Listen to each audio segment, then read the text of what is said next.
Hello. Are, is anybody is anybody over here?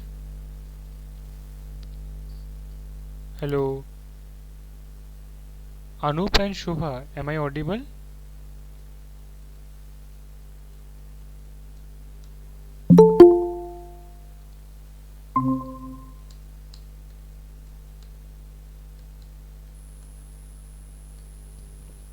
Am I audible? Please let me know. Yes, sir. I am audible, right? Yes. Um, I'm placing it over here. Just confirm if I'm audible now as well. Yes, sir.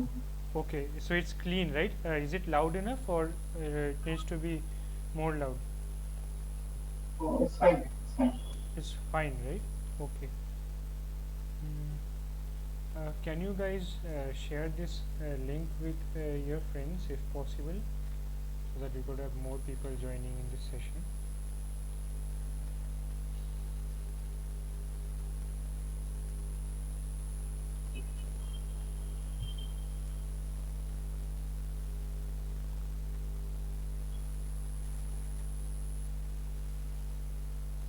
I think we can wait for few more minutes. Let's say we can start at 8:05 or 8:07.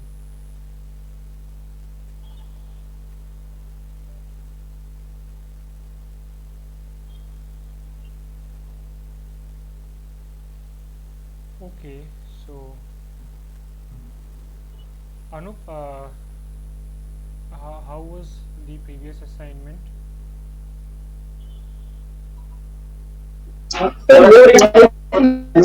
You got you. It's too loud. Can you please repeat what you said? Hello, sir. Your voice is not clear. Can you change the microphone so that? Hello, is it audible? Yeah, now it's okay. Yeah. Okay, so how was the previous assignment? Yes, sir. Previous assignment was good. So it was better than the first two, right? Yes, sir. Yes, sir. Okay, and Shubha P, I guess you are attending this session for the first time. Shubha P.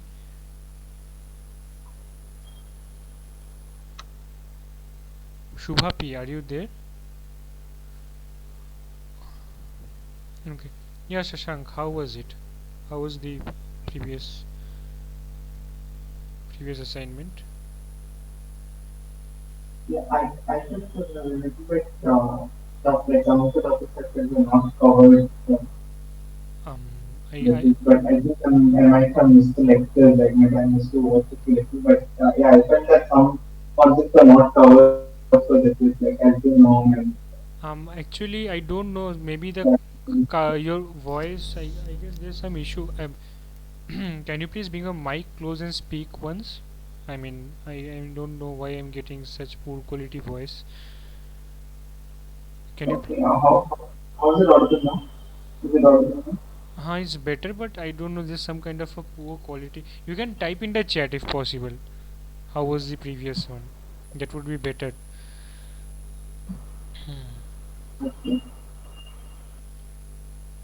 I felt that some of the things are not covered in the lecture, which Okay, last lecture. okay. Some of the things have not been covered. Okay. Yeah. Can you state them? I mean, can you write them in the chat box? I'm Yeah. recording it, so that would be visible.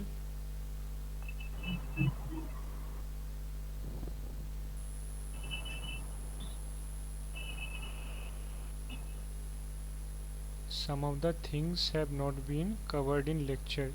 L2 norm and pole calculation. Okay, fine. I will try to cover the L2 norm calculation. Actually, um, just to make sure things are good, I have this. Is this book visible? Is this book visible? Yeah. Am I? I can't get any response. Is this book visible? Yeah. Visible, Okay. but it's not. We're not able to read. Like only digital signal processing can Digital use. signal processing, it's by SK Mitra. Okay, so I shall refer to Okay. this. I shall refer to this book, and it's a really good book. I mean, it explains a lot of difficult concepts. I mean, in great detail. So I shall be using this book as reference, and I will try to solve some questions and maybe try to show you, because there are actually, this is a bit mathematical, and I may need to refer to the book for some of the formulae. Okay, so L2 norm, and okay, and pole calculation, meaning pole calculation from the transfer function, right? It's given from the transfer function of in Z domain. Yeah, Uh, transfer function in Z domain. Z domain. Okay, from Z domain, how do I calculate the poles, right? Yeah, but actually in the later lecture it was covered in week 4. In week 4 I could find the formula Okay, for calculating the force. But in week 3 I felt it wasn't, like as per my knowledge it wasn't covered, but I may be wrong then. okay. I will revise it. Also, it's simple mathematics. I will solve a few questions related to that. Okay, let me check. I don't think we actually, maybe because of the time, I guess people are not joining now. And actually, I had to change the time because of some changes in my academic schedule. So basically, I am, apart from this TA duty, I also have some coursework. So so based on that, I had to change this schedule and timing. So sorry for the inconvenience caused, because the slots available are only in the evening, and it and the NPTEL ones are clashing with my schedule, so I had to shift that to. Sir, can you please give me, so that if I need anything, so okay. So yeah, I am sharing my email ID with you guys. Let me, okay, so good, it's 100%, so I can write now. Okay, so um, yeah. Okay, so before we start, let me give a formal introduction. Good evening, everyone. Welcome to this PMRF NPTEL live session on real-time digital signal processing, taken by Professor G.N. Ratna of ISC Bangalore. I am Shouharda Ghosh, a first year PhD scholar in the electrical engineering discipline at IIT Gandhinagar. I have completed my dual degree, BTech as well as MTech, from the Department of Electronics and Electrical Communication Engineering, with the specialization in microelectronics and VLSI design at IIT Kharagpur. This PMRF session shall be conducted every Monday from yeah, there shall be a change in time. It's from 8 to 10 p.m. now. It's from, yeah, I will edit that. The timings are no more the same. The timings have changed now. So I am sharing my email ID. If at any point of time you feel that my voice is not audible, or my screen is not visible, or the slides are not visible, please let me know. The sessions are being recorded. The sessions are actually being recorded, so later it will so later, for your reference, it will be helpful. Oh,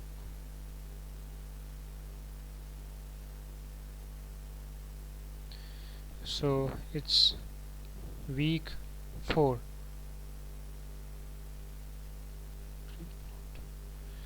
Okay, so welcome to week 4. We have completed 33% of our syllabus. Week 4. So am I audible? Can everyone confirm, please? Jagannath. Yes, Yes, yes. clear. Okay, Jagannath, am I audible? Jagannath Prasad Das. Yes, sir. Yes. Okay, good. So let me share my email ID. Oh, I should be writing this in capital. So my email ID is Shouharda dot Ghosh at the rate iitgn dot ac dot in. Okay, so this is my mail ID, official mail ID, through which you can send me emails. Okay, you can get doubts cleared. We also have the real-time signal processing, this Google platform where you can clear doubts specific to the sessions that are being conducted. As we move forward and forward in this course, the contents will be clearer, and we will move to more specific topics, and the content will become less gradually. If you see the lectures, it will be more lab driven and lesser towards theory. So if you feel you want some extra topics covered, you want to get some things revised from your signals and systems course, or you want me to cover some new topic in digital signal processing, please let me know. Okay, I shall cover, I will be able to cover that as well. So there's enough scope to cover extra content as per your requirement. So even you can tell me now, depending on that I can teach it today or later as well. Okay. Oh, so Oh, actually, because you said the content will be more practical later on, right? But if the questions still remain on the theoretical topics itself. you're asking that, let me repeat your question. So you're asking that since it's moving towards practical, will the questions remain theoretical or practical, right? Yes. So the thing is that I cannot tell it because I will be covering the theoretical parts, purely theoretical, and maybe some application oriented parts I will be covering. But then referring actually talking about the assignments will be mostly theoretical. Okay, I will try to cover the previous assignments, but I cannot guarantee about the final exam and the upcoming assignments because I'm not the course TA, so I don't know what is being prepared over there. So neither the upcoming assignments nor the exams, the final exams, I will not be able to discuss any of them because I Oh, okay. So, okay. Got it. Understood. So you're not actually working with Professor Ratna. No.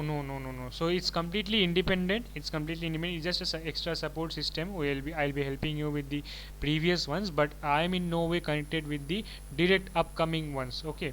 So I'm not designing any of the assignments, and I'm not designing either. Neither I'm designing the exam questions. So it's completely um, partially correlated, you can say. I'm not but will be teaching a section correlation in the last quarter, but by partial correlation I mean that some part of it will be like the previous assignments that have been covered that I will be um, solving over here, but the upcoming ones or the exam ones I won't be able to help you in that. And plus I if you want I can cover some extra topics which are not there in the course. Sir, material is not available in the material section. So queries like this which are related to the logistics of the course should be put up in the doubt platform, Google Groups platform of the course. Okay, so they will be able to help you. I am unfortunately I'm not linked with this course directly, so I neither have the administrative power nor I will be able to help you in that. So you have to put up your doubt in the Google class. Sorry, the Google group of this course. Okay, so let's get started. Let's see what are the questions that we'll be solving. Okay, so we are in week 4, almost in the completion of signal analysis and filters. We'll be covering IIR filters, and I'll be covering discrete time Fourier transform and DFT as well. Okay, so by combining four pairs of poles to form a fourth order filter, by what factor have we reduced the number of multiplications? Okay, so let's see that.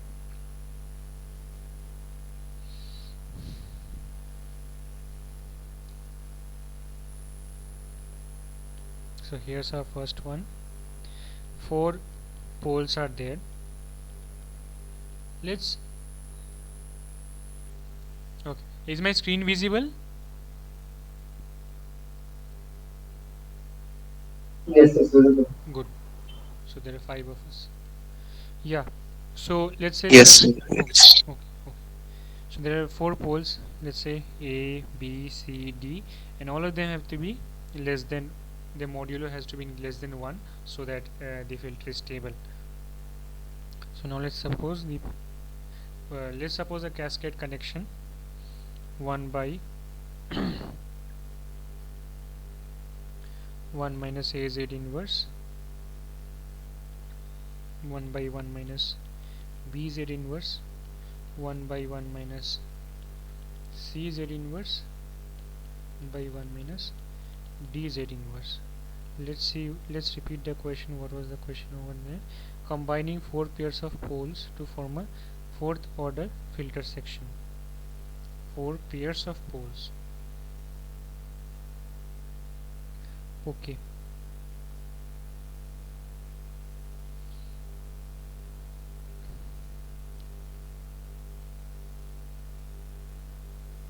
So let's see actually over here what we have. 1 by,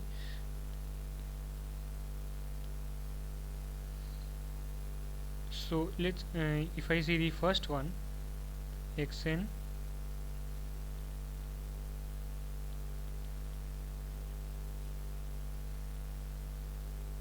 a, this is my y 1 by 1 minus a z inverse.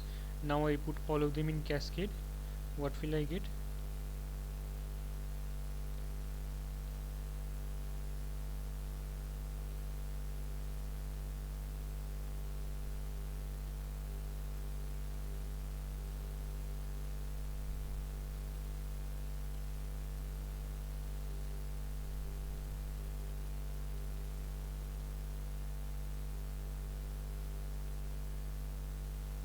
xn yn a b c d. So there are 4 multipliers over here, and then let's suppose I multiply all of them. 1 minus a z inverse times 1 minus b z inverse, that gives you 1 minus a plus b z inverse plus ab z to the power minus 2, and then 1 minus c z inverse minus d z inverse plus c plus d z inverse plus cd z to the power minus 2 minus a plus b inverse plus ab minus 2 minus c plus d z inverse plus cd z to the power minus 2. So if you see, what we'll get is something on the form e power minus 1 plus k2 z to the power minus 3 plus k3 z to the power minus 3 plus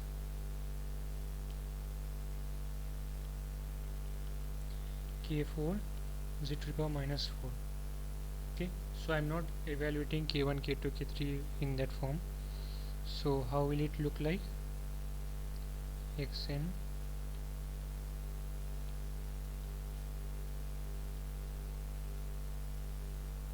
actually it's the denominator. Okay, so we'll have something like 1 by plus k1 z inverse plus k2 z t minus 2 and so on.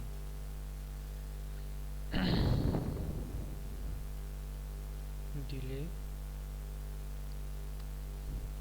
I had in the previous lecture I told how to draw these IIR sections. K1 minus minus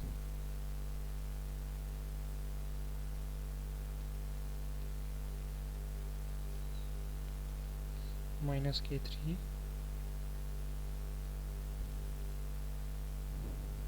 minus K4. I think I've made it too long. Okay.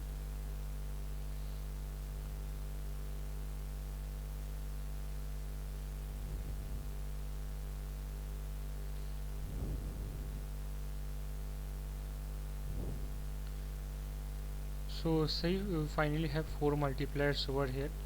So there has been no reduction in the number of multipliers. Okay.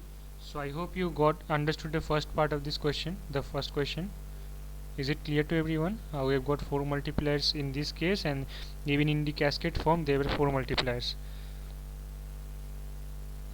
1, 2, 3, 4. 4 multipliers over here. 1, 2, 3, 4. Okay, 4 multipliers over here, and here also 4 multipliers. Okay, so is it clear to everyone? Factor Yes, sir.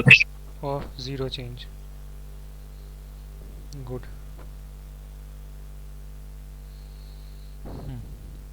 Which are the stable systems corresponding to this figure? This one, and okay, let's see this one. This is a good revision act also. So is anybody preparing for GATE or any other exam over here? So in that case that would be very helpful. Okay, so the figure that was given was for the S plane. This is the imaginary part of, yeah. Hi, before we go to the next question, I just had a doubt Ah, regarding the yes, previous it's semester, like related to yes. the previous one. Your voice is too loud. Actually, can you please write it in the email chat box? Okay, sure. Check. Okay. So by the time we get the information, let's continue with this imaginary part of S and real part of S. S equal to sigma plus j omega. Okay. Sigma is the j omega axis. How two pairs of poles can be combined to form a fourth order filter. Okay, so maybe I can erase this for now.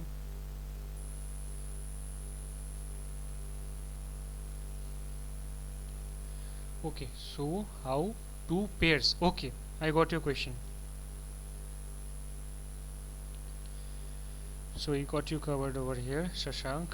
So let's consider the first pair, P1 P2, and the second pair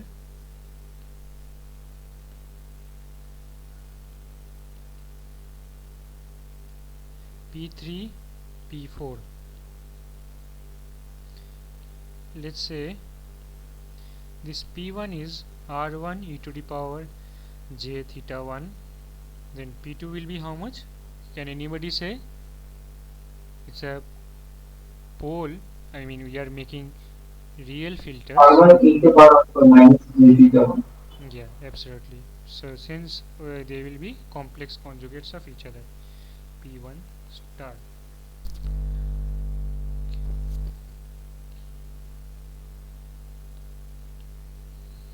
P3, let's say R2 e to the power j theta 2, and P4 will be similarly R2 e to the power minus j theta 2 equals to P3 star. Now let's check this. What will happen because of this? It will be 1 by, oops, sorry,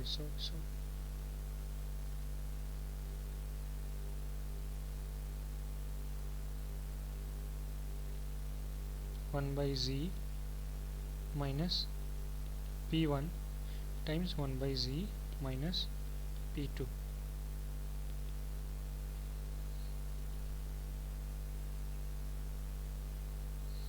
Actually there will be z over here because every system has equal number of poles and zeros. So z squared z minus P1 plus P2 z plus P1 P2. P1 is how much? R1 e to the power j theta 1. P2 is R1 e to the power minus j theta 1. So what is P1 plus P2? It's R1 e to the power j theta 1 plus e to the power minus j theta 1. I hope everybody knows this. 2R1 cos theta 1. Any doubt in this in this portion? Does anybody have a doubt in this, how it's happening? No, sir. Okay, you have doubt in this, Jagannath? No, sir, no doubt. Okay, no doubt, no doubt. Good. It's very simple. Cos theta is actually, so cos x is e to the power jx plus e to the power minus jx by 2. We have used that. So for those who will see later, it will be helpful for them. Sorry for making it messy. And p1 times p2 will be r1 square. Okay, so what you get over here, z square by z square minus 2r1 cos theta 1 plus r1 square. Now similarly, when we consider this z by z minus p3 times z by z minus p4 comes, you do it in the same way. Okay, z square by z square minus 2r2 cos theta 2 plus r2 square. Now you cascade the two. Cascade means multiplication. So what we get over here, z square minus 2z r1 cos theta 1 plus r1 square times z square by z square minus 2z r2 cos theta 2 r2 square. You get something on the form z to the power 4 z to the power 4 plus a3 z to the power 3 plus a2 z to the power 2 a1 z plus a0. Multiply both sides by z to the power minus 4 over here and over here. 1 plus a3 z inverse plus a2 z to the power minus 2 plus a1 z to the power minus 3 plus a0 z to the power minus 4. This is finally a fourth order section. Okay, so is this clear, Sashank? I have shown how you start from pair of,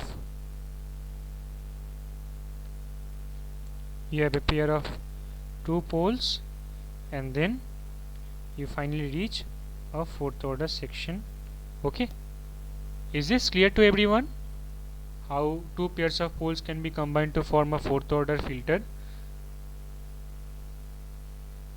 Yes, sir. Good. And what if three pairs? It must be eight. Three Yeah, pairs. actually, I didn't Okay. understand like how both pairs of poles can be combined to form a fourth order filter, and at uh, the same time, two pairs of poles can also. uh, uh, I'm sorry, your voice is again too hoarse. Can you please type it out? Okay, Mean, is it audible now? yeah, it's a bit low. Yeah, it's fine. You can say, so. Say a bit Okay, slowly, actually. so okay. So my question is how four pairs of poles can be combined to form a fourth order filter, and also two pairs of poles can also be combined to form a fourth order. No, it's not at all clear. I think you have to type it out.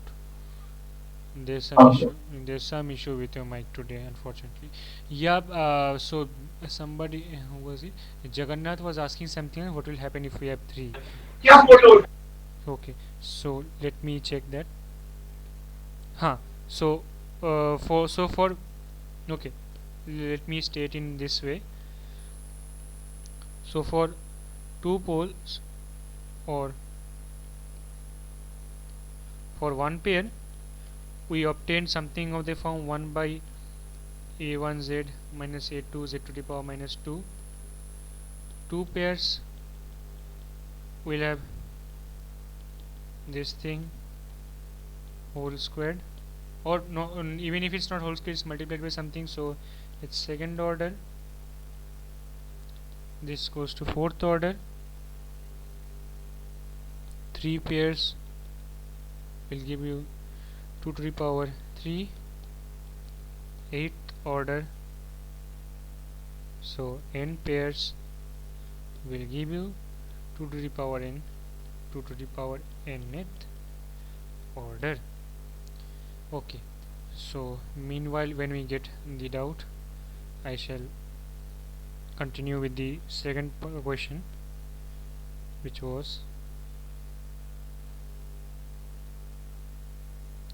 real part of S. 4 pairs should give 16th order. Yeah, 4 pairs will give 16th order because 2 to the power 4, 16th. Yeah. Was that your question? Why in question it was 4th order? By combining 4 pairs of poles to a 4th order filter section. 4th order filter section. So basically, 4th order. Yeah, yeah, you have pointed out correctly. Maybe I guess there's maybe some misconfusion. It should have been 4. It should have been either 4 poles or 2 pairs of poles. So you can understand, right? So 4 poles. So maybe they've tried to pose that out in that way. Okay, so sometimes it happens while framing questions. We so often get confused with the wordings. So just like that. So if you talk about 4 pairs, actually 4 pairs will give you 16th order. 4 pairs of poles. Okay, because when we have 1 2, because when you have 4 pairs, then do question give you solution sheet or you solve it yourself. See, the solutions are available. Solutions are available to us for the previous one. We don't have yeah. Hello, sir. Yes, yes. So, you will solve previous assignment question, then I think you cannot explain for the content. So, sir, how can I solve current assignment? um, So, sir, I think first of we need to we need to understand the current or the course assignment. can you please Or type it can you please type your question? Your voice is breaking. uh, hello. Your voice is breaking. I please Yeah. please type it. Please type it.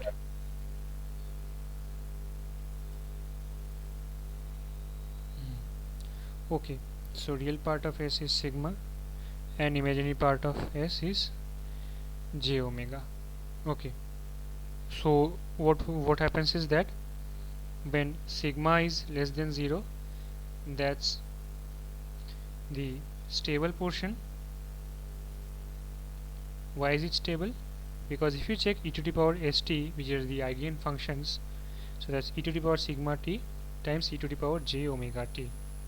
Okay, so if sigma is less than 0, let's say sigma is minus 2, we'll have envelopes like this, and then we'll have oscillations of frequency omega. So it means that if you give an impulse, you will get such kind of a damped response, which is a stable one.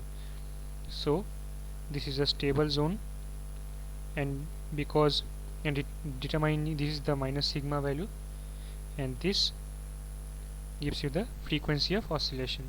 So the height determines how fast it oscillates, and this distance on the imaginary axis tells you about the stability. On the other hand, if you go over here and place your poles, sigma is greater than 0, then what happens?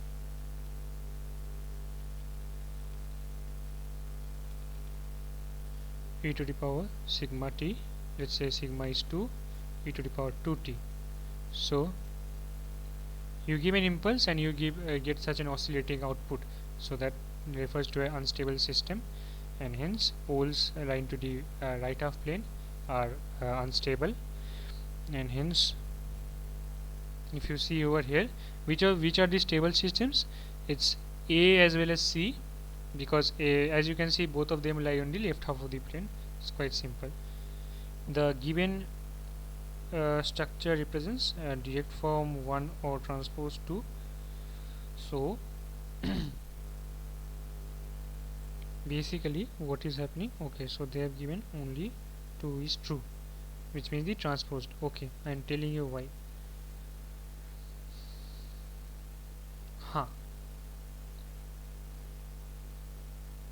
So can anybody? Hello, sir. Yeah. Say. Sir, now I am audible. Yeah. Yeah. Much better. Yeah, sir, I was saying that if you will solve previous assignment, Yeah.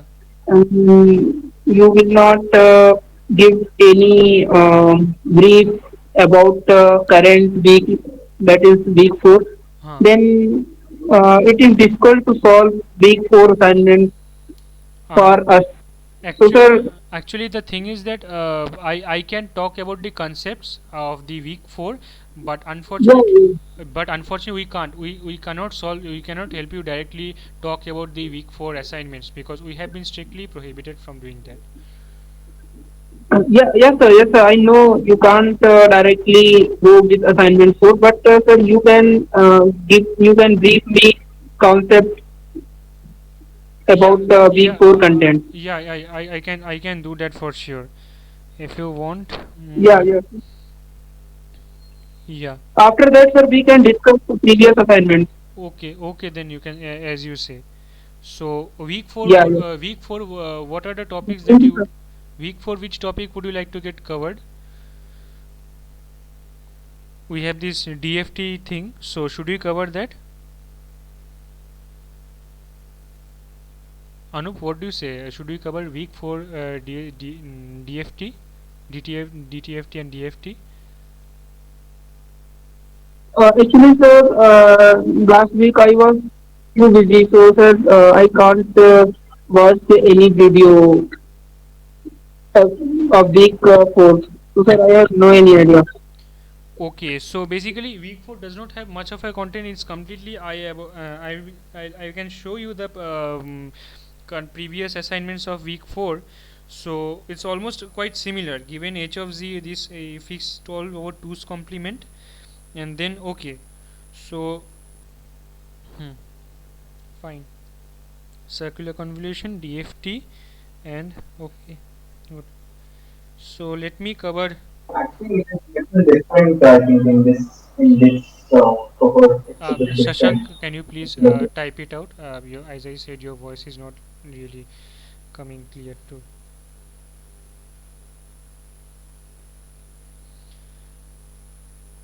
Okay, then maybe we can talk about DTFT and IIR filter and quantization.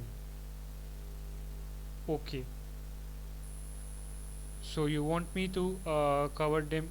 Okay, so you want to cover IIR filter and quantization, but then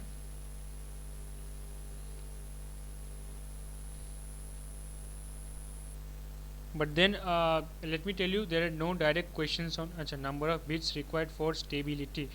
Um, well, actually, frankly speaking, if you talk about quantization, unfortunately, this the number of bits required for stability and all those are actually quite simulation oriented, and they require a lot of deep detail compared to what can be covered over here. Okay, so quantization, number of bits required for stability, that's a completely separate topic, and it's a really long one. And I frankly speaking, these are not there in the assignments. And I can suggest you is that you can watch Keshav K Pari's lectures for the concepts for quantization and scaling and round of noise. But then number of bits required for stability. What actually happens is that okay,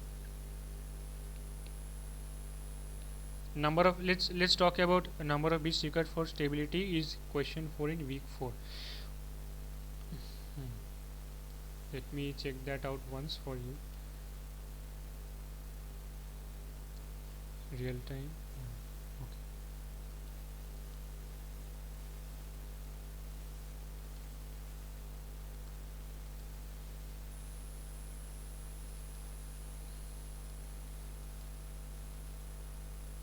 Please hold on for some time by before after which I will let you know.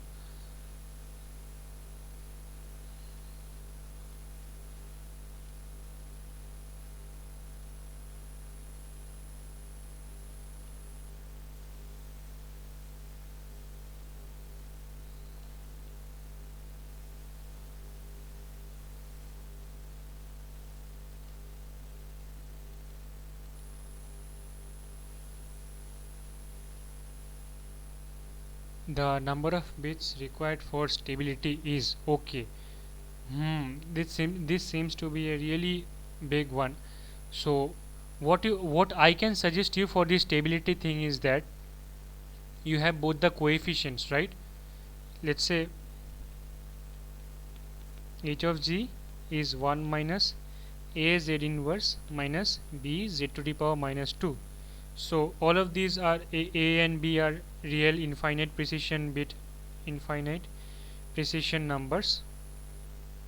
Now what we actually do, okay, what we actually do is that a and b, we have to do is that we have to quantize them to a certain number of bits, to some n bits, let's say. Once you quantize them, in the previous session I told you how to quantize them to that particular value. So how do you quantize a infinite precision, let's say 0.483 to, let's say, 8 bits or 4 bits or something like that. Once you quantize that, you have some new transfer function 1 minus aq z inverse minus bq z to the power minus 2. Okay, so once you get that, now you try to find out the poles of this quantized coefficient filter. Okay, so let me state the algorithm. First step, separate the coefficients of the filter a0, a1. Second step, quantize them to n bits. Okay, and what will happen? a0 will become a0 tilde, a1 will become a1 tilde. So your new transfer function hq tilde z will be 1 by 1 minus a0 tilde z inverse minus a1 tilde z to the power minus 2. Once you have this new hq tilde z, you will observe what? Will observe new poles. Okay, zeros are 0, so you'll observe new poles. Okay, so based on that, you will be able to see the moment when all of them are less than 1, they are stable. Okay, so what will you see that, let's say you quantize them to very low number of bits, n equal to 2, you might find them that all the poles are, all the pole or one of the pole is outside the unit circle. So what you see, n equal to 2 is becoming very bad, so you try to increase n slowly. As you increase them, you will be able to see that your poles will get into the internal inside the unit circle. Okay, so the least value of n, so corresponding to that you have to find the least value of n. Okay, so now the options are given, you can try them out. I won't say anything further. Is this method clear to everyone, or should I repeat again?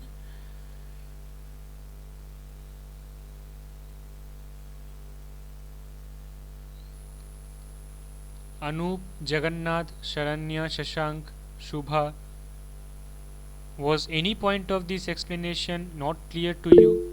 Understood. Shashank, can you please tell me, because you had raised this question, so it's my duty to ensure that everything is clear to you. Yes, the quantization process. Can you just give an outline of it? Like the quantization process. Can you please write? I'm extremely sorry. Quantization process. Can you? Okay. Quantization process. Can you revisit? Okay. Good. So let's say 0.48. I want to quantize it to 2 bits. Okay. So let's show you the general method. 0.48 into 2. What's that?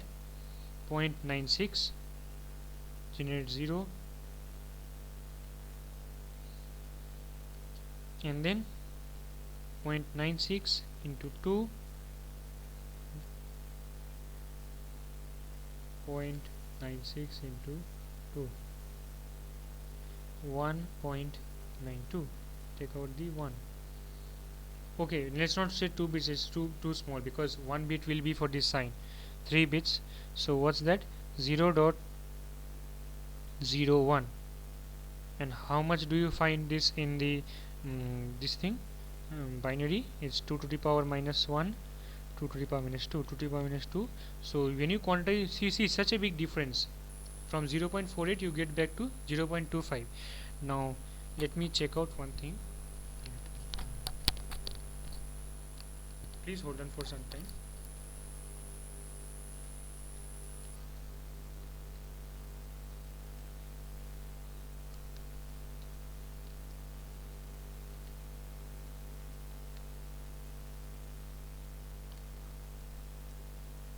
Okay, so there turns out to be another good method for this. Let's say you have a positive number,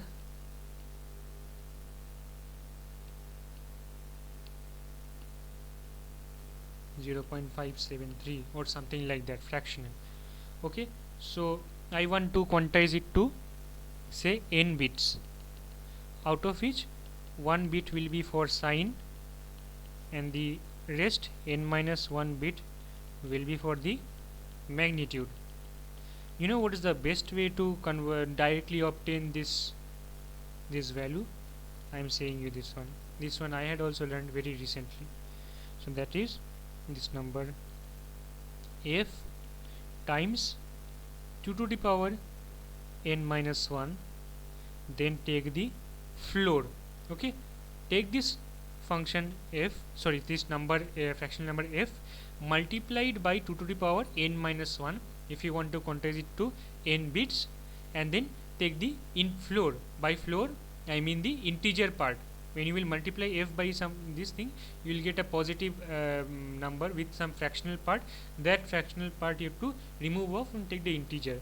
Now divided by 2 to the power n minus 1. I'll show you an example. Same one, 0.48. So what we wanted to do, we had 0.48. Now we want to quantize it to 3 bits.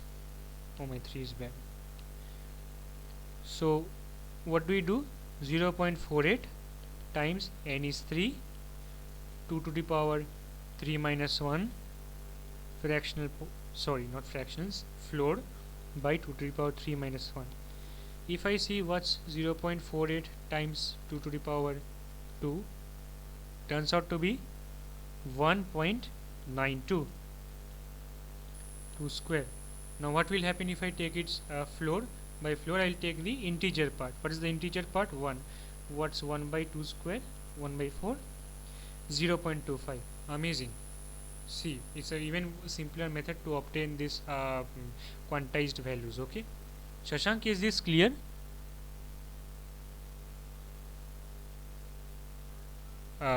Jagannath? I actually, yeah, I think the usually right now was added 0.5, the process was added 0.5 after multiplying Can that can can 2 you to the please power 10 can you minus. please can you please write? I don't think you I today's prof has added Yeah. 0.5 to f times 2. Oh, maybe, I exactly, I'll tell you. The one that has been done, actually, yeah, so this has been done for round off. Okay, so when by rounding off, you can move to the one that's closest. And what I have done is that I have done truncation. Okay, so when 0.5 to f times 2 to the power something. Okay, so maybe you can, so when you do truncation, so what I have done is truncation. Okay, so truncation always moves it down. Truncation, why I am doing truncation? I am doing truncation because it's easier in hardware. But then let me tell this method also, so both of them will be clear. So a fallacy in this question, or a small thing that has not been mentioned in this question, is that whether the quantization is truncation or round off. Okay, So in the new method that I have shown, I have just done as it is. Now let's suppose the thing that Shashank has said, 1.92 plus zero point 0.5. Okay, let's do that. 2.42 by 2 square. So was the integer part 2? 2 by 2 square was that 0.5. Now you see 0.48 is converted to 0.5, which is even better. Okay, thank you Shashank for putting this up, because personally speaking, I have been using truncation because of hardware, because of ease of doing it in hardware. But then you can also do round off. So you see the difference. It's thank you for putting up this. I'm saying this once again because I'll make clear one idea. You see this one level 0.5, this one level 0.25. Okay, 0.48 is much closer to zero point 0.5 as compared to 0.25. Okay, so what happens is that, let's say in some multiplication I get 0.48, and now when I get 0.48, I won't get 0.48 in this form. I will get some kind of 0 1 0 1 1 1, some kind of, let's say, 16-bit number. Okay, and then what I do and what is generally done is that we simply, and the easiest thing to do is simply discard the higher order bits. And when I do discard the higher order bits, that's called truncation. So there's no logic involved. It's simple remove the bits. So the disadvantage is over here is that the quantization error is more if you do truncation, but then the hardware is very simple. However, in case if you have to do rounding off, you have to add extra logic to do the rounding. Okay, so is that clear now? If you want to do, so let me write it further. Truncation, then do f times 2 to the power n minus 1 by 2 to the power n minus 1. If you want to do rounding, then do f times 2 to the power n minus 1 plus 0.5 divided by 2 to the power n minus 1. This will yield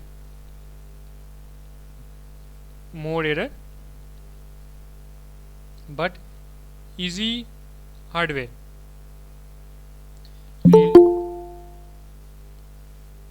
Why it is 0.5 and not any other number? I have not studied this to much great detail, but it's like trying to push it up or down to some extent. I am sorry, I won't be able to clear this doubt in much detail. You may check up literature because it's too deep and there's no end to it, and it's not being covered in any textbook. In fact, this if you talk about this truncation and n-bit thing, it's not present in any conventional book as well. I had learned this out by checking out a lot of stuff on the internet and after reading a few papers. So you see, this field is like this RTSP field does not have a single book. As I said, some things are yet to appear in textbooks. Okay, Shashank, is that clear now? Yes. Thank you. Okay, good. So I hope the procedure of calculating the HQ of Z is clear to everyone. So Anup, do you have any other doubt from the present assignment? Maybe I can help you in the algorithm or the solving part. No, sir.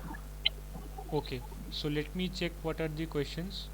Okay, so most of it is like standard ones. I mean, yeah, this was a really, this one required some help.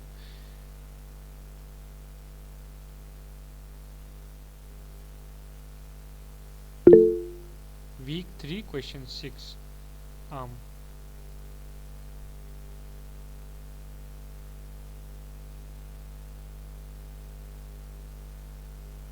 Okay, let me check once.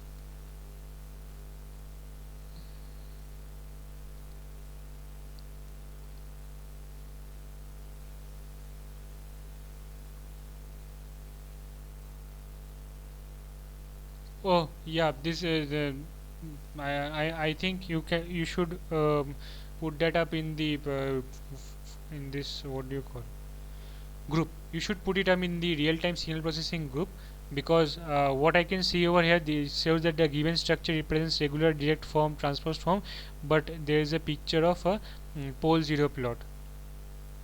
Are you isn't that so, Shashank?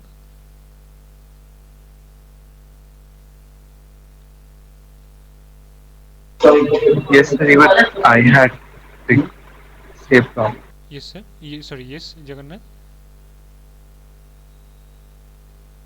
Yes, sir. That's you are a problem here. Yeah, yeah. Then you should put it up in the doubt forum.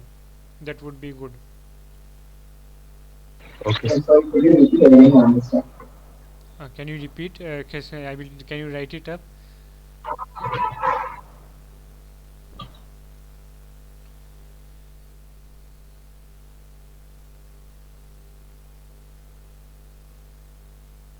Repeat, please.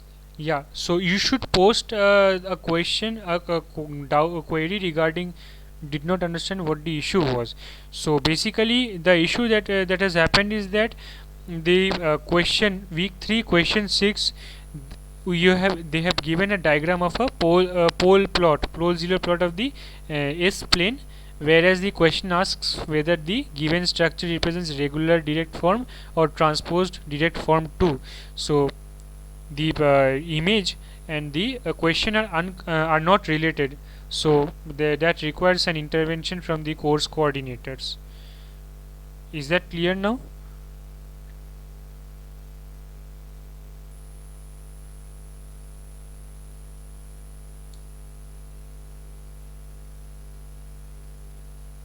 Or if it is possible, then talk to course coordinator to No, no, upload the. I'm sorry, we cannot do that. Since you are the students, you have to put it up in the course forum. We are not directly related with the thing. I am just here for the NPTEL sessions. So what you can do is that you have the Google. Are you guys in the Google in the Google group of the course? Yeah, yes sir, yes sir. Then you can post it up. Got it? I thought it was. No, no, no. Actually, yeah, I understood your question. So actually, one important point that I want to point out that has been mentioned over here is that structure, the structure of any filter. Okay. So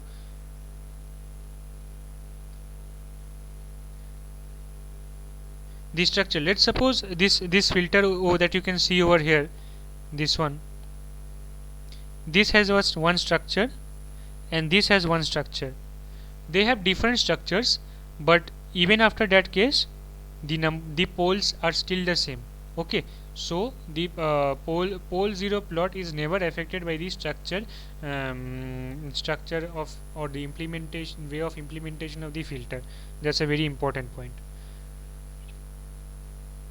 Any other doubt from the previous week's assignment or the upcoming assignment?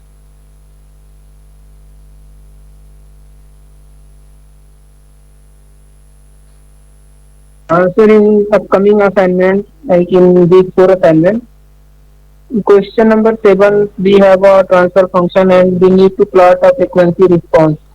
So can you can you brief me Hmm. how to plot a frequency response if we have a transfer function? Can Okay. you give any concept? Hmm. Okay. So let's not solve this directly, but then Mhm. uh-huh. Okay, so this was already covered in the previous mhm. So let's say you have h of z equal to 1 by 1 minus a z inverse plus b z to the power minus 2. Okay, now what you will Yes, do, sir. you will multiply both of them by z square, az plus b, and then you will since and then you will be able to factorize them into poles z p1 minus z p2. So what you can see over here is that you will have two zeros over here, and let's suppose the poles are at some portion arbitrary. This can be anywhere, at this location or at this location. This I call p1 and this I call p2. They are conjugate symmetric. Okay, so what did I tell of you in the previous week's lecture? I told 0 was a attenuator, pole is an amplifier. Okay, week 3 question 10, calculating L2 norm. Okay, I'll be covering that. So 0 is attenuator, a pole is an amplifier, and the more close the 0 or pole is to the unit circle, by that I mean if I move closer and closer, if my 0 or pole is closer to the unit circle, its response will be more effective. By that I mean, let's say you have a 0 over here, so you look at this position and you look at this position. So the 0, because of this, let's say 1, will have some kind of a dip like this, and because of, let's say 2, you will have a dip like this, because 2 is closer to the unit circle, so it will try to pull it more. And for the pole, let's say 1 and 2, 1 will have some kind of a rise like this, and 2 will have some kind of a rise like this.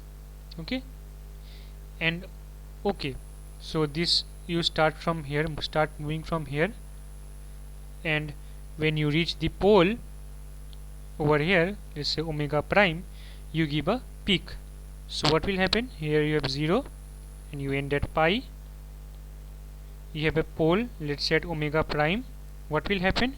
You will get a peak at omega prime. Okay, is this clear to you? Yeah, yes, sir. Clear, right? So this was covered in the previous lecture. Okay, Yeah, yes, sir, yes, sir. okay, good.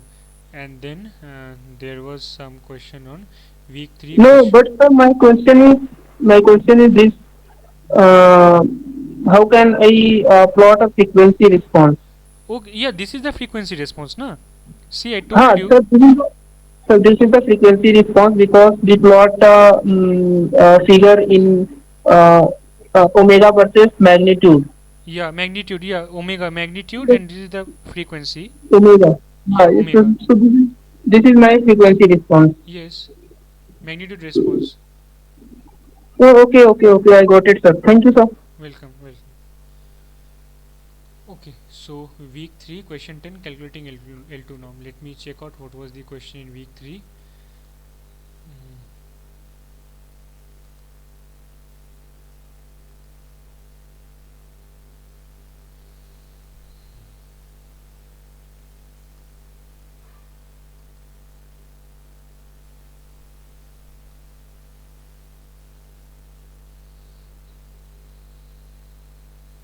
Wait, week 3 question 10. Is it in this semester? Let me check it once again.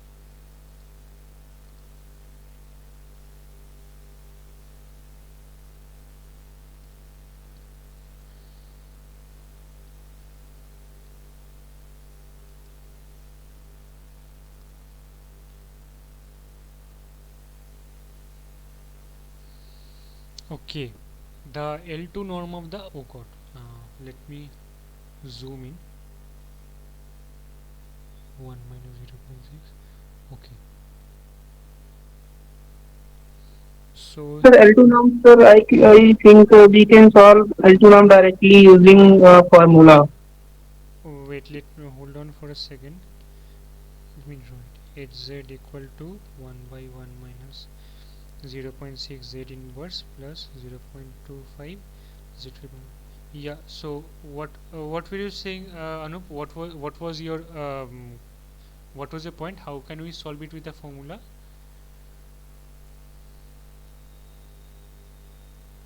Yes, Anup, you said something, right? Hello.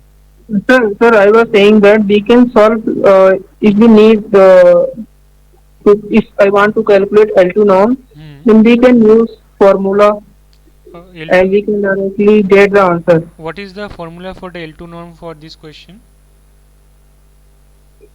Sir, under root Hmm. 1 plus 1 plus point 6 square 0.6 square plus plus. 0.25 square. Okay, are you sure this is the answer? Let me check once. Root 1 plus 0.6 square plus 0.12 square, that gives you, oh wow, 1.192. So, but let me tell you what is the L2 norm of your system. I don't know how they have given it over here, but there's actually, we used, yeah, exactly, if we use different structure, arithmetic flow gets, that would change its response. If we use different structure, arithmetic flow gets affected in implementation, would that would change its response. It does not use affect the frequency response directly, but it, yeah, it affects it if you talk about quantization and all those stuff, the frequency response starts changing. And let me check out the formula. Let me do the L2 norm for you. There's actually something related to that. So the formula is not true or not right. This is right or not? Actually, L2, what you have done is the L2 norm for the for an array which consists of 1 minus 0.6.25, but the L2 norm which is actually supposed to be done has some different concept involved, which in, Oh, okay, okay, okay. which includes noise. There's lot. It's a quite detailed thing. It's like noise transfer function and all those things. Mm-hmm. Oh, okay, sir. Right. L2 bound. Okay. So So can you explain this method? okay, let me check once the L2.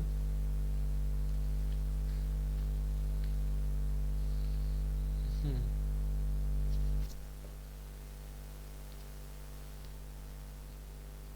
Actually, the L2 norm is,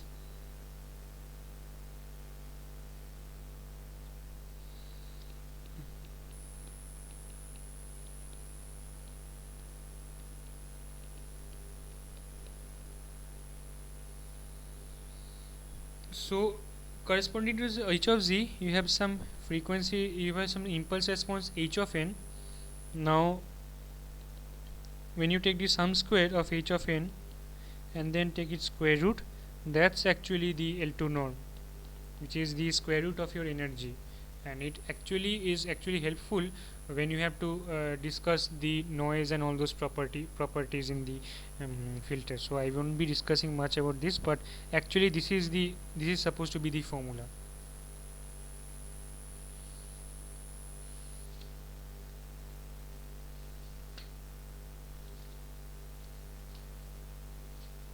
Okay, sir.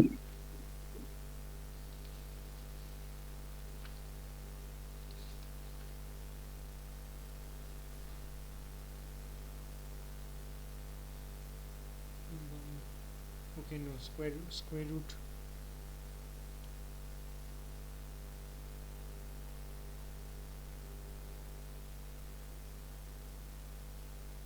Yeah, it has a square root. So basically, you need to do.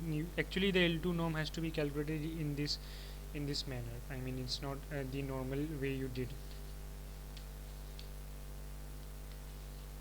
So maybe z square, z minus 0.6 and 0.25. So if I check the roots, 1 minus 0.6 minus 0.25.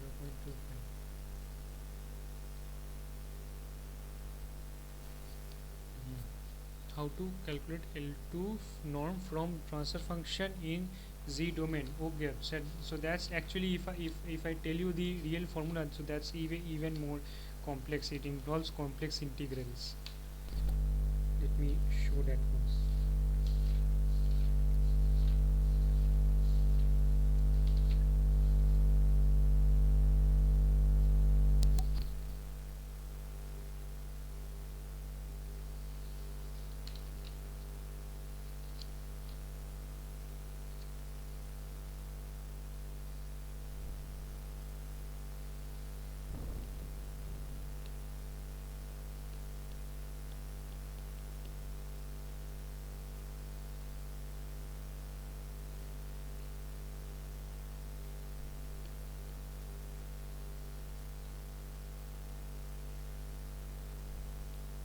Okay, so what we can do is that suppose your h of z can be written as a sum of multiple transfer functions hi of z, then what we can do is that this hi of z based on that 1 upon 2 pi j summation over k equal to 1 to r summation l equal to 1 to r integral over c h k of z hl of z inverse dz, and then these hi of z are of the form either a constant a or the form bk by z minus ak or ckz plus dk by z square plus bkz plus dk. Okay, so actually it's and there are some very big charts to actually do that, so it's not so trivial to actually perform this. There are some charts hk of z and hl of z. Can you briefly cover contour integral? Well, actually I'm not well, I'm sorry, I won't be able to cover it now. I mean, you actually don't do contour integrals. You have some tables. You have a table to do that, and contour integral is complex maths, and it's been long time I've not read that, so I won't be able to cover it over here. So basically I took this book because I guess some of you might have this doubt. So these are some very intricate topics. So for that I would like you to suggest you to buy this book and check out. I mean, this would be a really lifelong help if you want to stay in the field of signal processing. Okay, so any other question from previous assignments?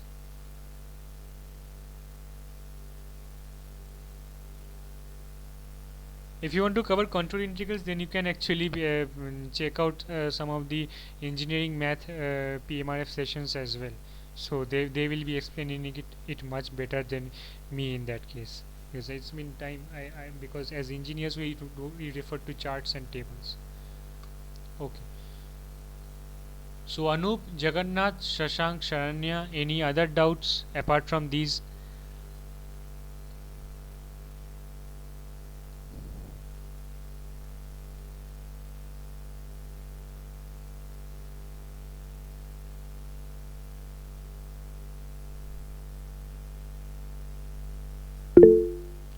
No sir, I don't have doubts. Okay.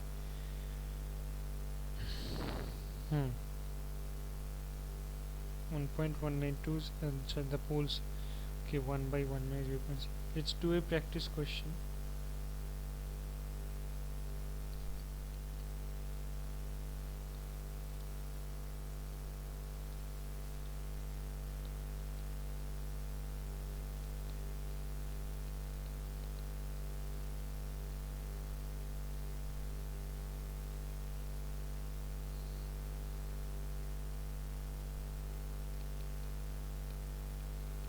Z to the power minus 2.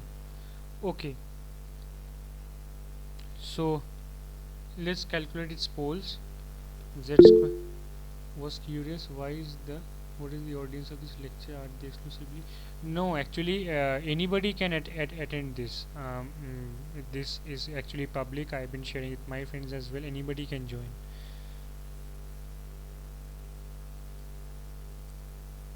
Because every day a different audience comes into picture. So a few days back some of my juniors from my college have joined. Today it's a bit low, maybe turnover is quite low because of the timings, and every day it's different. Z square by z square minus 0.6 z plus 0.25. Sir, any reference book for assignment 4? Okay, so assignment 4, if I check that out,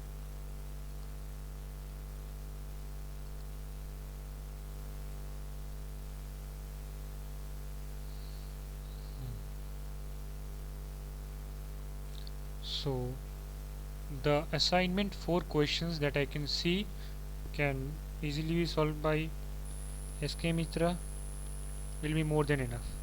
I mean, if SK Mitra is there, you will be able to solve this you will be able to solve this easily. No further work will be required. Okay. So apart from that, so what I was doing, 1 z squared by 0.6. So I was trying to find out the roots.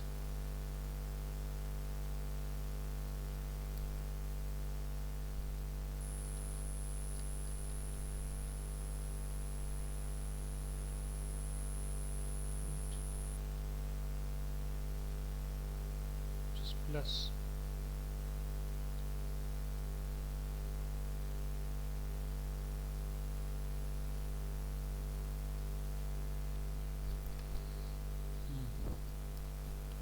If I do that, I get z squared minus 2 times 0.3 times z plus 0.3 squared plus 0.4 squared. Turns out z squared by z minus 0.3 whole square plus 0.4 square. So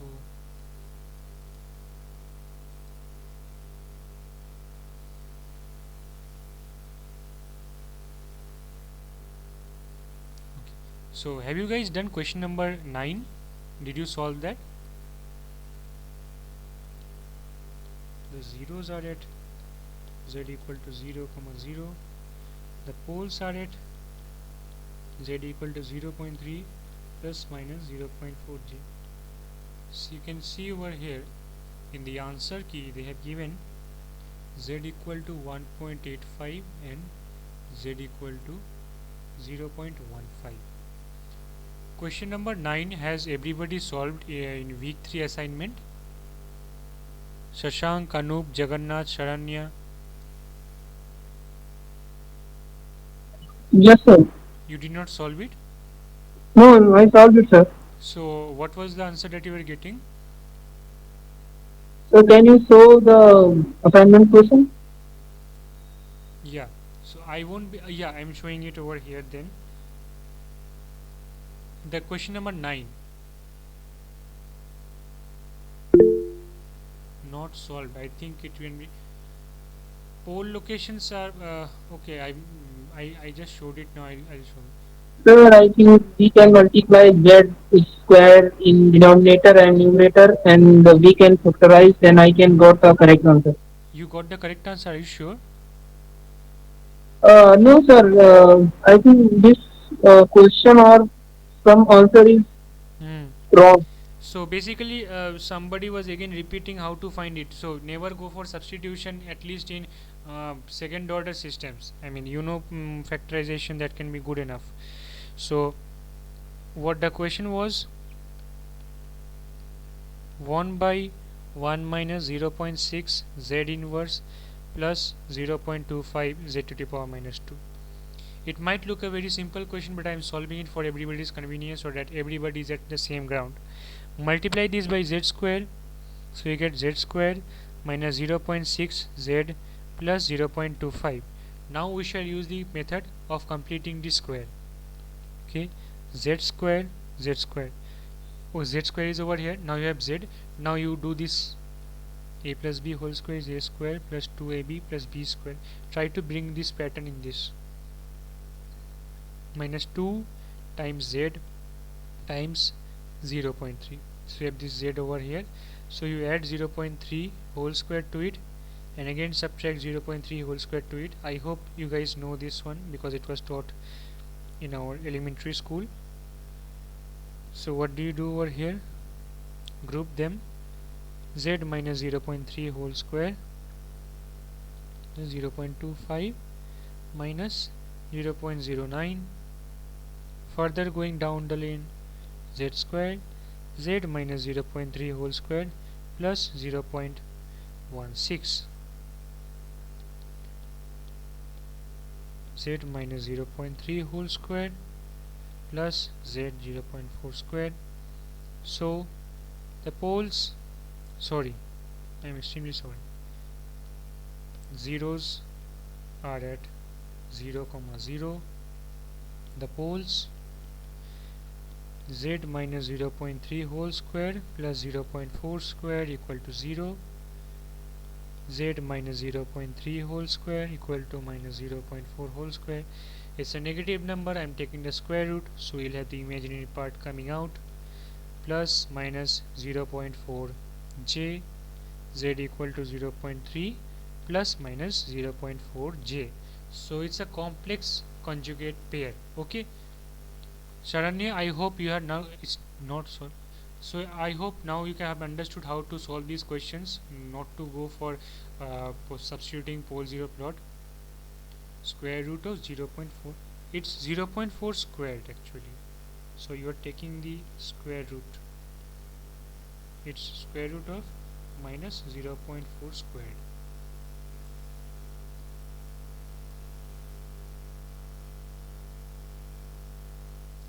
Is this clear to everyone? Any doubts in this? So okay, so the important point that I rather wanted to point out is that the question number 9, the pole locations, this so you can very easily understand that the question answers were not in the option, so it would be good if you could report this question. Yeah, yes,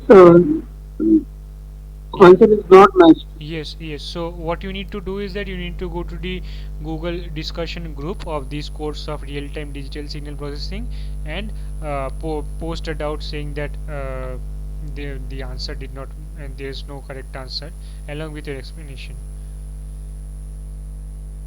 So yeah, once you do that, I will also respond to that as well. I will also I will also support that as well. Okay, Can so you back to the slide for one? Go back to the slide. Are you talking about this slide or the writing solution? Okay. Yeah. Okay. Of pole calculation. So actually, the pole calculation, you calculate that point 0.3 and point 0.4, right? After that, do you need to calculate the real magnitude of it? Like the question they asked is to pole location, right? So what does it mean actually by pole location? Pole locations are at, after, as you can see here, it's clearly written that z equal to, so they have not written, had they written mod then it would have been fine, then I would have understood, but even in that case it's not matching. If you see the mod value, it should have been 0.5 and 0.5, they have written z equal to, meaning that the pole is located at. So if you were to talk about uh, magnitude, it would have been either mod z or r. Okay, they have neither written r nor they have written mod z, they have purely written z. So it means that they are writing that the poles are actually real numbers located on the real part of the z axis, z plane.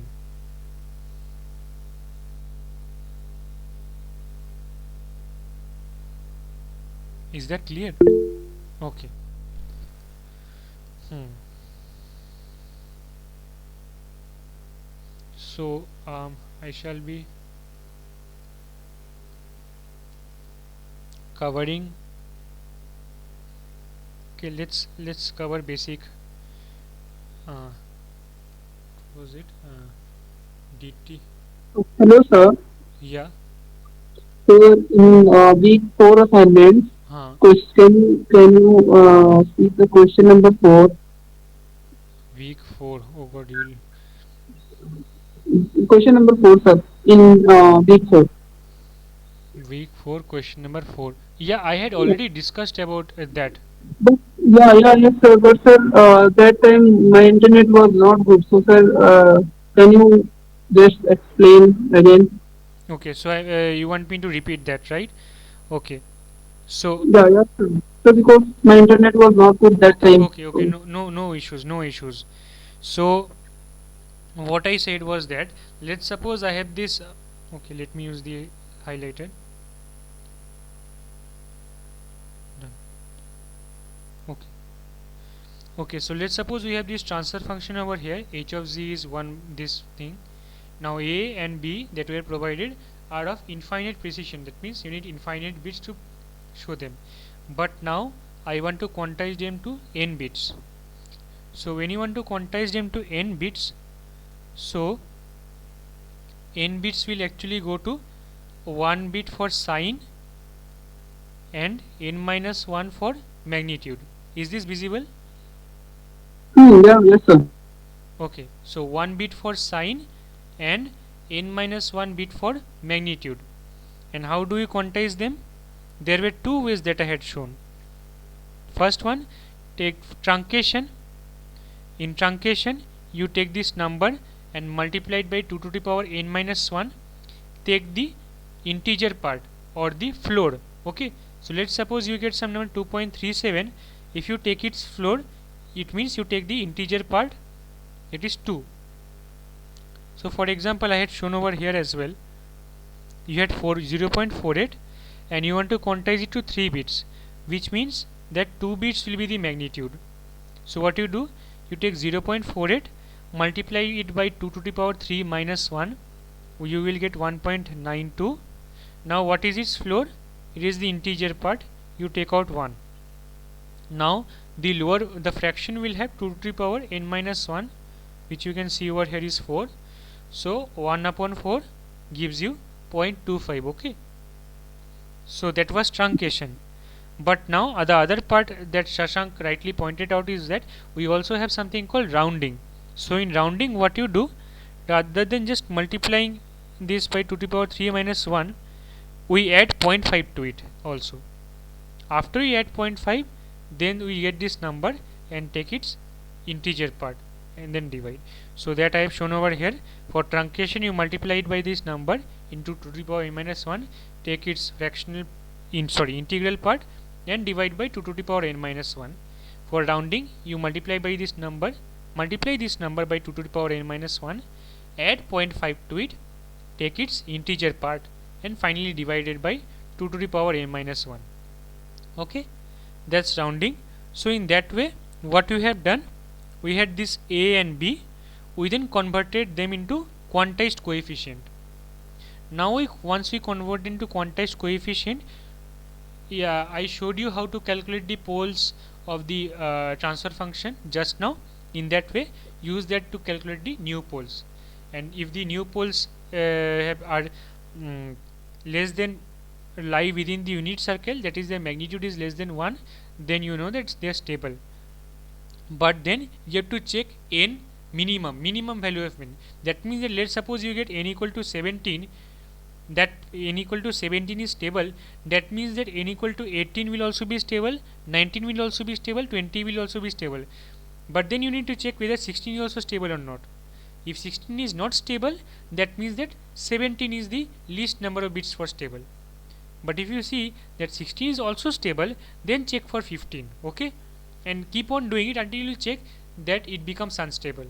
Okay, so that lowest number is what is required, not upper ones. Upper ones are automatically implied. Anup, is this clear? Yes, yes, sir, yes, sir. Okay.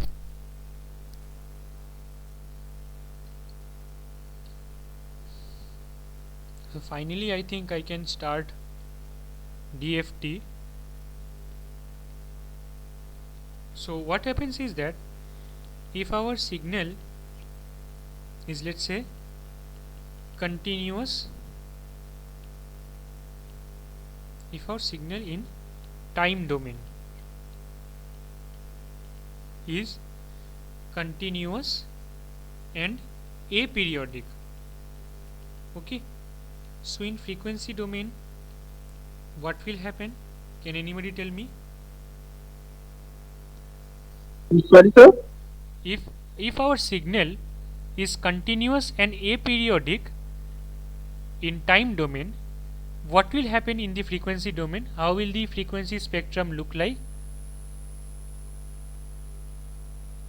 It will be continuous and aperiodic. Okay, so for example, we know that if we have a Gaussian function which is continuous and aperiodic in time domain, in frequency domain also, surprisingly, we will also get a Gaussian curve which is continuous and aperiodic. Now if our signal is continuous and periodic in time domain. Let's say the square pulses, periodic in nature, or let's say sawtooth waveform. Then what happens in the frequency domain? Can anybody say? It becomes Anup Pandey, you did signals and systems, right? You should be able to answer. Yeah. Yes, sir. Say. Sir, I did not get your question. So, if your signal is continuous and periodic in time domain, what will be the corresponding feature in your frequency domain? Just like I have shown you over here, continuous and aperiodic gives continuous and aperiodic.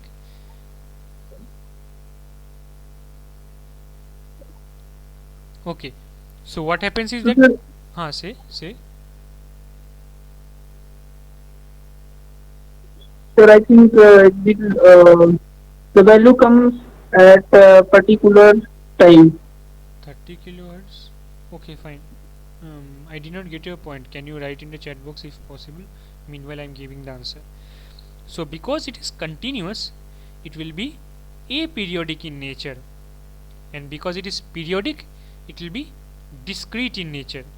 So, we know very well how we represent it in Fourier domain is the Fourier series. So, how do the Fourier series coefficients look like? Let's plot the Fourier series coefficients. Cn mod n. It looks something like this, right? 0, 1, 2, 3, 4, C0, C1, C2. We did this in our signals and systems. Similarly, in our signal is discrete and aperiodic. What will happen to our, let's say, this it's discrete but it's aperiodic. What will happen in the frequency domain? Can anybody say? Shashank? Continuous and periodic. Yes, absolutely. So because of aperiodicity, it will be continuous, and because of the discreteness in time domain, it will be periodic in frequency domain. So what happens is that we get some kind of a response, and it repeats every 2 pi. Okay, Anup, is this clear to you? I hope it's a good revision for you. Yeah, yes, sir, yes, sir. Okay. Thank you, sir. Welcome. And similarly, when we have discrete and periodic sequence, let's say this. So what happens over here? Because of the discreteness in time domain, you have periodicity in the frequency domain, and periodicity in time domain gives you discreteness in the frequency domain. So we'll get something like this.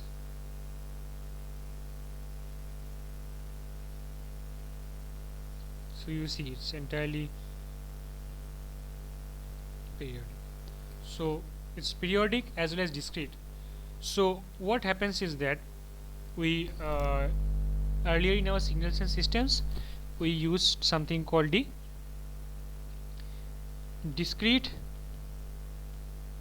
Fourier series. So basically what happens in our real systems is that we have this speech signal captured by the microphone. Okay, it's captured by the microphone. Now this is an analog. Is this discussion on continuous time? So basically I'm moving from continuous time. I will slowly show you what I want to do, so please hold on for some time. So we have this continuous time analog signal. This continuous time analog signal, internally in this mic there's a sensor which converts it into electrical signals. So basically you get into voltage, and then it's sampled. Okay, very simple sampler, but in reality it's very complicated.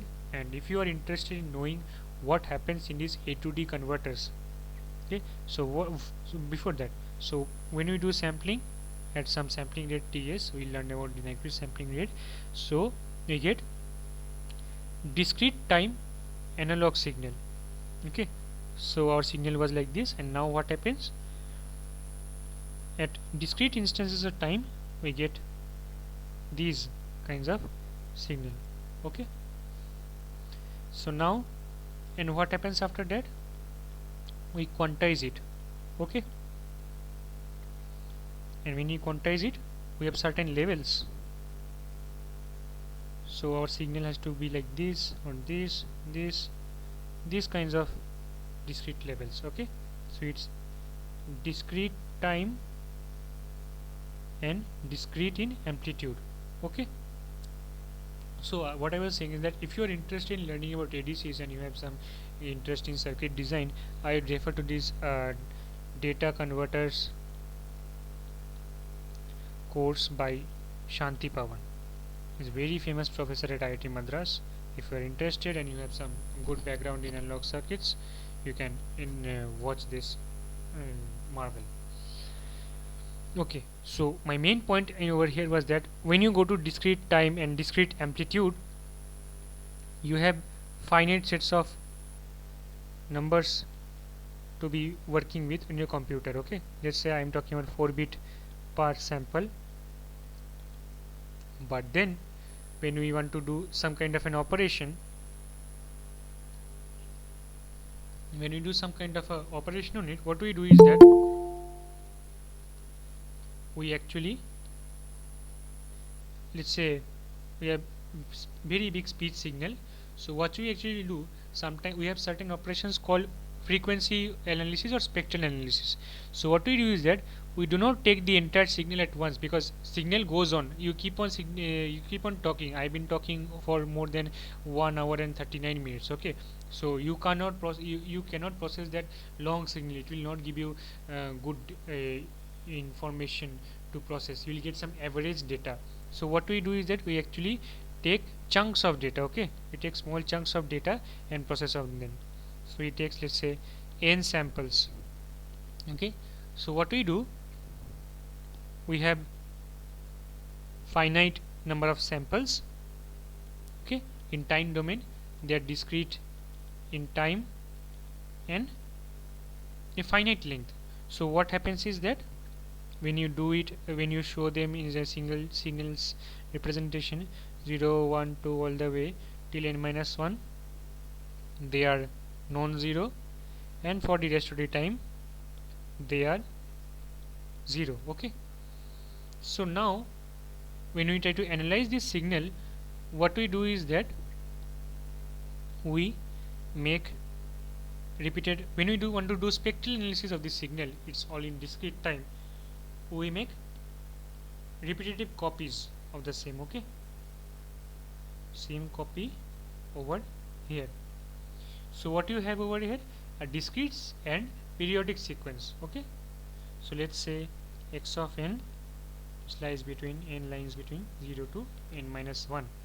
Now when we want to do we have learnt about Fourier transform, continuous time, discrete time Fourier transform, all of them for continuous signals or discrete signals. And here in this case, since we are working with a computer has a finite memory, so the time samples are discrete, you are taking a finite number of samples. Okay, computer has finite memory, so we are dealing with finite number of samples. So we have this xn from 0 to n minus 1, and we have an internal assumption that this chunk of data is periodic. Okay, so the corresponding spectral equivalent is represented as x of k summation over n equal to 0 to n minus 1 x of n e to the power minus j 2 pi over n kn. So what is this? This is the DFT, discrete Fourier transform. So, and this is called the analysis equation. What do you mean by analysis? What are you trying to analyze? So basically in order to see the analysis, sorry, I do something else as well. So if you want to see the analysis equation, what it makes sense of, so in the Fourier transform we had learned, okay, so in the Fourier transform we had learned that signals can be represented as sum of sinusoids, various sinusoids of different frequencies of varying amplitudes. We have learned that, right? That's the spectral analysis, that's the Fourier transform. Okay, you have infinite such sinusoids when you're adding them. In this case you have a finite number of bases, means those so-called sinusoids using which you can express the equation, the signal. So this basis, for example, it was like sine omega t and cos omega t for our Fourier series. It was e to the power st for our Laplace transform. It was z to the power n for our z transform. And for this discrete Fourier transform, our basis function is e to the power j 2 pi over n kn. And you see it's indirectly a sinusoid and a cosine, j sine 2 pi upon n kn. Okay, and now xn is written as summation of k equal to 0 to n minus 1 x of k e to the power j 2 pi n kn. So what does x of k represent? We have all these basis functions. How much of weight does each of these carry? Whether e to the power j 2 pi, I'll be saying this physical significance, whether k equal to 0 carries very high value or k equal to 3 carries a very high value. Okay, so each of these basis functions weights are being shown by this x of k. And an important representation for this e to the power minus j 2 pi n kn is actually written by w n kn. So what we have is that wn is e to the power minus j 2 pi upon n. Okay, it's a very important quantity to remember, because we will be using these in the upcoming portions of FFT and DFT and FFT as well. Okay, and this is something called the Tweedle factor.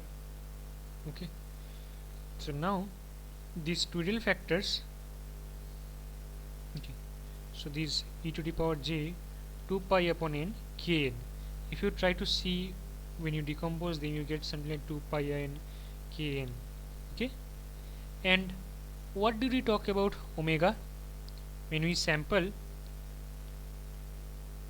Okay, when we start our initial from the z plane, it starts from omega equal to 0, which implies frequency is f equal to 0.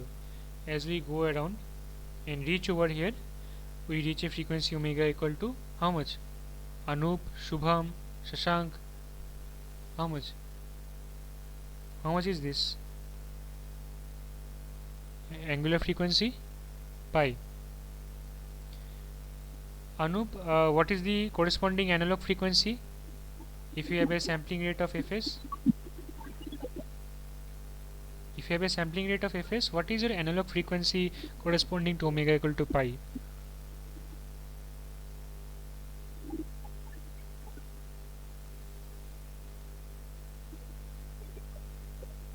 Are you saying something? Actually, your voice is very low. Hmm? Okay, so f is actually fs by 2 pi upon omega. Yeah, correct. Fs upon 2. So that's actually half the sampling rate. And so when you go over here, it's a mirror image. Now, what is essentially this DFT doing? You actually, it's a, this one omega is continuous, right? Now what we do, let's say n equal to 8. So you sample this z axis, this unity circle on these discrete points for k between 0 to n minus 1. So rather than evaluating the, what do we do in the DTFT? At DTFT we calculate the frequency response. Just few minutes ago Anup was asking me some question on frequency response, right? So what did we do?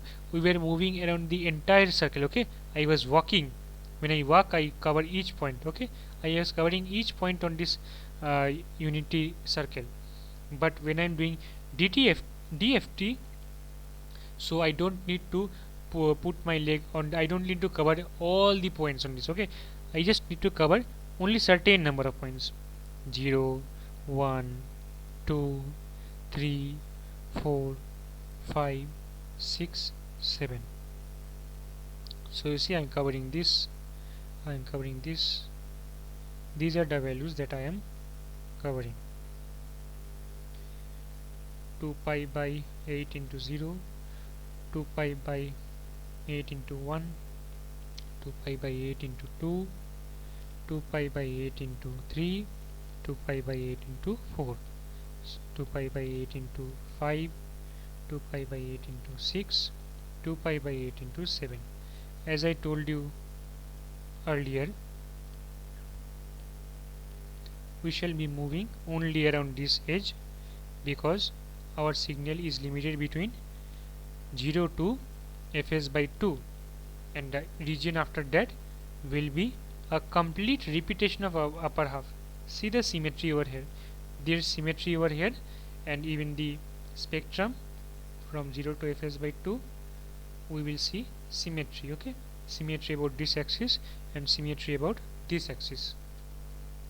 Okay, so when you sample at a frequency fs, your omega, when you talk about that, what omega k, let's suppose 2 pi k upon n.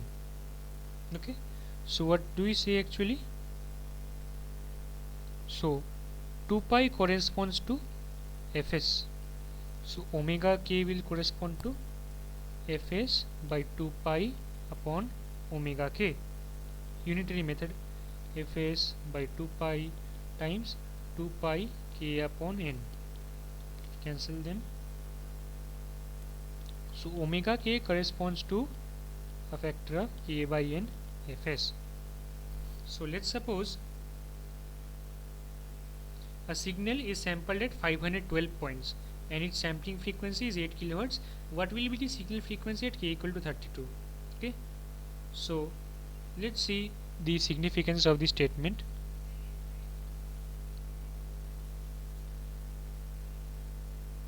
So basically when you are sampling at 512 points, it means you are essentially covering the unit circle at 512 points. Okay, and sampling frequency is 8 kHz, fs is 8 kHz. Now since it's a continuous time sequence, continuous time signal, then ideally I will have all the frequencies present in it, right? Isn't it? I will have, it's a continuous time signal, I will have all the frequencies present in it. But the problem is my computer does not have infinite memory.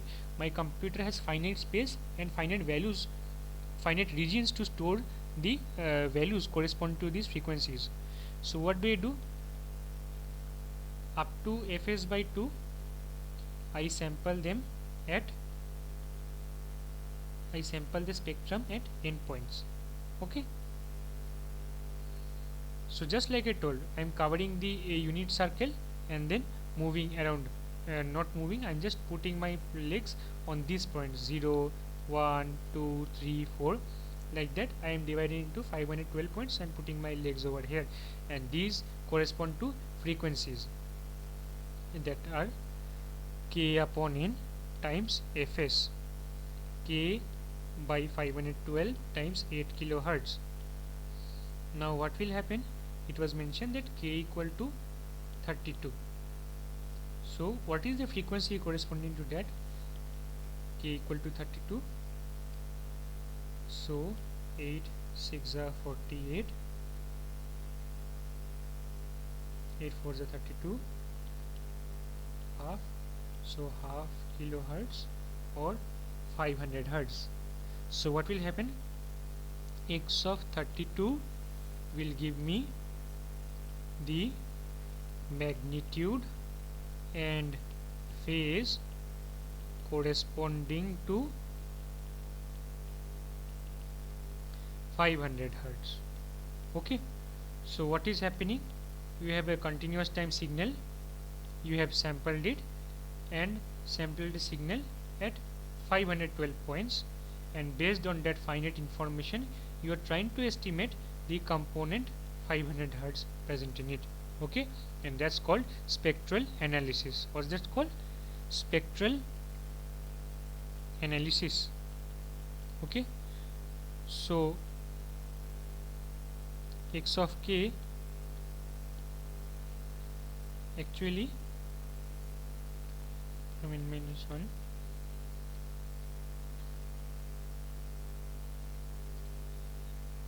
So if you for practical purposes, since this is symmetric around n upon 2, so what do we do? After this it repeats because this is fs by 2. Okay, so when you if you have done simulations in MATLAB, you must have seen that you actually plot only half of the FFT. Okay, the rest half is automatically obtained, and because of this you will get some kind of a x star k is equal to x of n minus k. So when you are calculating DFT, you don't need to calculate all the n values. You just need to compute n by 2 values, and the rest n by 2 values can be obtained from the complex conjugate of the n minus kth portion. Okay, is this clear to everyone? Anup, Jagannath, Sharanya, Shashank, any point? Yes, sir, got it. Okay, okay. So let me cover another small DFT coefficients of a 5 real point sequence. Let me use that property as well over here. It was given x of 0, let's say I am writing something randomly. X of 1 is 1 plus j1, x of 2 is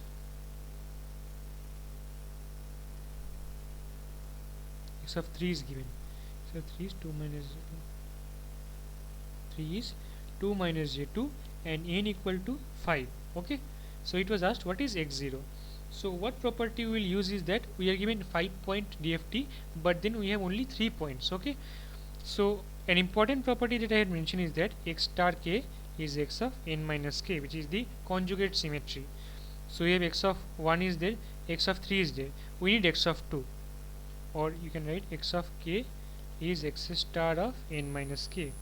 X of 2 will be x star of n minus 2, which is x star of 3, which is 2 plus j2, and we also need a 4 x star of 1. I hope you understood why it's x star of 1, because it's 5 minus 4. What is 1? It is 1 plus j1, it will be 1 minus j1.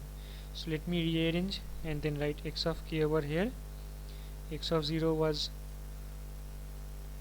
4, x of 1 was 1 plus j1, x of 2 was 2 plus j2, x of 3 was 2 minus j2, x of 4 was 1 minus j1. Okay, and now we are asked to find x of 0. How do we find x of 0? We know that x of n is 1 upon n summation k equal to 0 to n minus 1 x of k wn of minus kn. Okay, wn you remember is exponential of minus j 2 pi upon n. X of 0, if you put n is 5, k ranges from 0 to 4, x of k w5 minus k into 0, so it's e to the power j something into 0, it will become 1.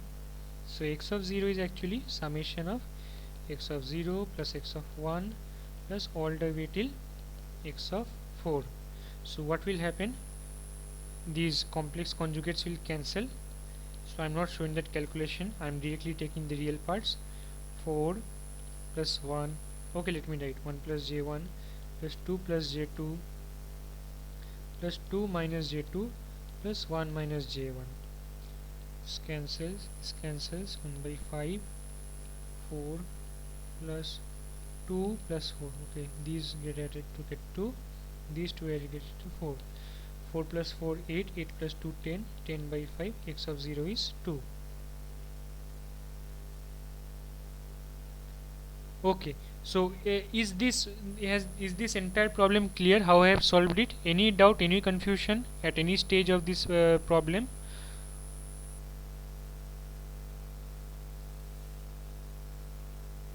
Did I go a bit fast? Did I go too slow? Please let me know. No, sir. Okay, so it's 9:50. Okay, clear, sir, understood. Okay then. So I think we can stop today's lecture over here. So I conclude the class. Good night, everyone. Thank you. Have a great weekend. Thank you, sir. Good night, Thank you, sir. sir.